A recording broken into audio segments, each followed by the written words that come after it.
I continue to comment on the Allgemeiner Begriff der Logik in Die Wissenschaft der Logik by Hegel, the universal concept of logic.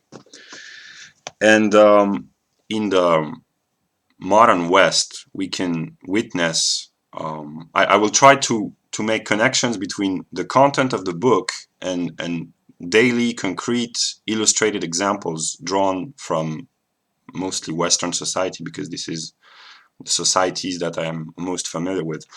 We can see in the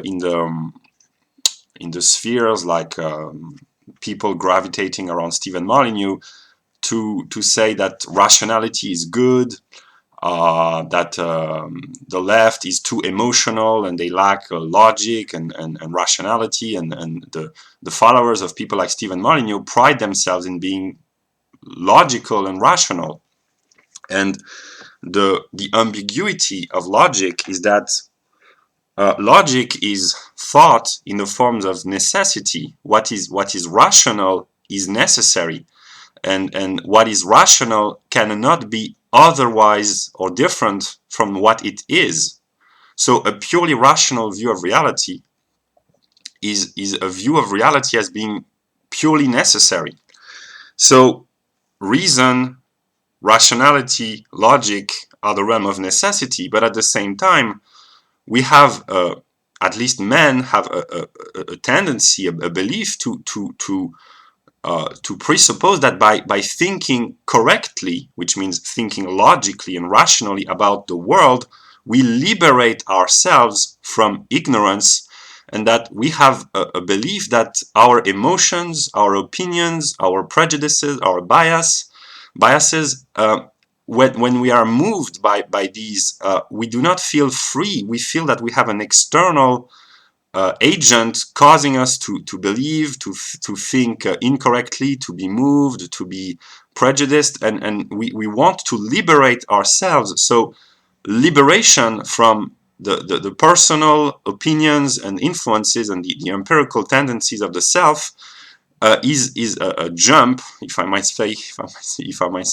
into the realm of logic, which is the realm of necessity. So there's this ambiguous relationship that we find our liberation and our truth in necessity, and Jesus said, "The truth shall set you free," and logic is the realm of truth. So what Jesus said is that logic shall set you free, and Hegel says that logic, the way he envisioned it, like I said, it's an onto-theological logic, namely the logic of logic, the logic of being, and the logic of God. And he says that his view of logic must be the fundamental ground, the foundation of everything that which we call true, and also that which we call false, because falsehood only exists in relation to truth, and truth must be the standard of truth and of falsehood. And rationality must be the standard of rationality and irrationality, if it's really rationality, and this is understandable in Hegel's logic, because a thing is only itself in relation to the unity with its opposite. So, yeah. That's why Hegel's logic may seem irrational to some who are not acquainted with the speculative aspects of it. And yeah, he says that logic has the difficult task, the superhuman task of founding itself. Logic must be a self, I might use the word self-created, self-founding principle of itself, because every science presupposes its object. The physicist presupposes that there is a physical world. The psychologist presupposes that there is a mind or a psyche. The economist presupposes that there are economic production and exchanges and money and trades and goods and services. But the logician cannot presuppose its object, and every scientist, whether in the hard sciences or the soft human sciences, they have to presuppose their object as existing outside of themselves, and also the method with which they will work, and this is called epistemology. Can we apply mathematics to sociology? Can we reduce human beings as purely quantitative determinations? That's what we find in economics with the idea of homo economicus, that economic agents are purely rational agents and that they are only motivated by constantly calculating and thinking about maximizing their goods. So we have, in the realm of economics, with which I'm familiar, we have debates and conflicts with, not with the object of the science, which is production and scarcity of goods, and how to acquire and to exchange and to produce goods to satisfy the needs and the desires of the humans. So broadly, economics, all economists agree that the object of economics is the scarcity of resources and how to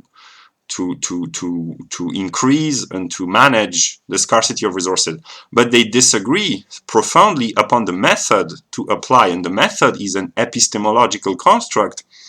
And Hegel says that logic must be the foundation of all methods, and logic cannot presuppose its object. It must become the self-foundation, the self-creation of itself. And that's why Hegel's logic begins with nothing. In the beginning, there was nothing, and which was pure being. I will come to that later. But the magic, there is no other word, because magic is the ability to create something out of nothing. The magic of Hegel's logic is that out of nothing, or out of being, logic, with all its determinations, its internal necessity, all its laws, all its rationality is being built, is being extracted and ordered and structured by its own inner necessity, which is also its own inner freedom, out of itself, and it must become the fundamental ground of all other methods. So it's also an epistemology. Hegel doesn't use the word, but Hegel's logic is the epistemology of all epistemologies. It's the theory of knowledge and how to know and what is the truth and what is cognition. So the task of Hegel's logic is extraordinary, so to speak. So mathematics, symbolic logic, which is the modern logic since the 19th century, analytical logic. So mathematics, symbolic logic, and everything that which we call scientific, the empirical sciences, biology, chemistry, physics, and the social sciences must have their truth and their meaning in pure logic. So they must be deduced and incorporated within Hegel's logic. If it is truly an ontotheological logic, it must, in the end, it must be God who gives his assent or lack of assent to everything that which we call true, and he must be the standard of truth. And the question, where does logic come from? And Hegel's answer is that logic comes from nothing. So that's a mystery that I am not yet familiar with. How can rationality, intelligence, knowledge, truth, we're just in the realm of logic, because out of this come a world, nature, that's even more amazing. But how does rationality emerge from nothing? How is it that the universe is rational? And that's a question that the modern empirically minded physicists ask themselves. And Einstein asked himself this question: how is it that the universe is rational and that we can understand it? That's amazing. That's fascinating. And as far as I know, Bertrand Russell, and maybe with the help of Whitehead, I don't know, he tried, like I said in a previous video, to reshape, to restructure logic to make arithmetic and mathematics coincide with logic. So it's a process of abstraction and a process of the purpose of their attempt to found or to ground mathematics within logic and reciprocally was to reduce the axioms, which are the fundamental proposition, the most abstract proposition from which all postulates, definitions, and logical necessity derives, they wanted to reduce to the minimum. But Hegel goes even further, and the logic of Hegel is the logic which must be the foundation of all axioms of mathematics and logic, classical logic, I mean, and of the sciences, because it presupposes nothing, not even the axioms, because it begins with pure nothing. So the activity of thought is an attempt to reduce the multiplicity of being, the variety of being, the multitude of being, to the unity of the concept. And when we have many axioms, it's already a great step towards unifying logic and the sciences and mathematics, but we still have many axioms, and in the absolute, they must be brought to unity, and this is through a conceptual activity. So all things that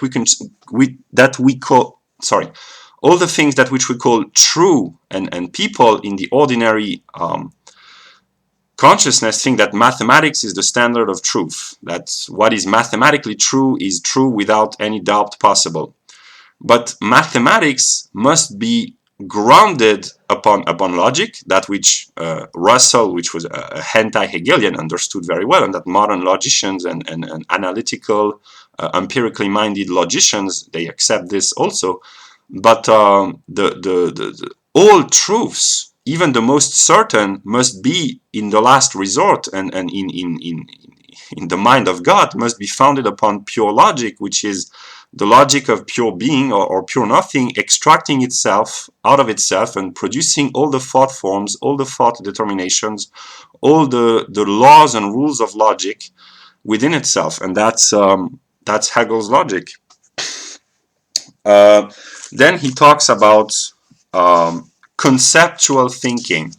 And here's a very important distinction made by Hegel, and he distinguishes what we ordinarily call a concept, which is a mental representation, an idea, a notion. It's not exactly the same, but when we talk about a concept, we mean a universal representation of the mind. And for Hegel, this is what he calls a determination of thought. And for Hegel, the concept, der Begriff, is not what we understand by concept. For Hegel, der Begriff is a thinking unity of opposites. Der Begriff is the thinking unity which grasps within itself. Begreifen, to conceptualize, means to grasp, to catch, to capture within itself a unity of opposite determination. So conceptual thinking is speculative thinking, which is another word for mystical thinking, and every mystical experience must be founded or explained by conceptual speculative experiences. So every mystical experiences that people have must be understood within the range and the structure of Hegel's logic. So I will stop there for now, and I will continue because I enjoy talking about logic.